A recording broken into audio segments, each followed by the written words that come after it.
An Amber Alert has been declared. Repeating, an Amber Alert has been declared. The Allen County Sheriff is investigating the abduction of 2 children from Fort Wayne, Indiana. Liliana Hernandez is a 7-year-old white female, 3 feet 4 inches tall with long brown hair, brown eyes, and was last seen wearing a black nightgown. Renee Pastor is a 6-year-old white male, 3 feet tall, short brown hair, brown eyes, and was last seen wearing black shorts. The children were last seen at 6:21 a.m. in Fort Wayne and are believed to be in extreme danger. Fort Wayne is 125 miles north of Indianapolis.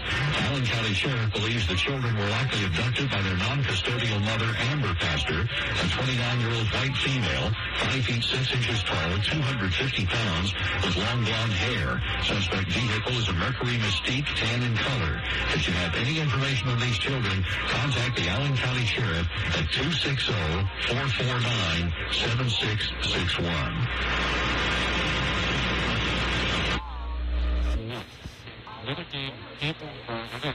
This alliance shall be called the Interstate Alliance. Well, I'm not joining the Interstate Alliance. Plus, it almost consists of every single contestant here. Good choice, the Interstate Alliance. Wow,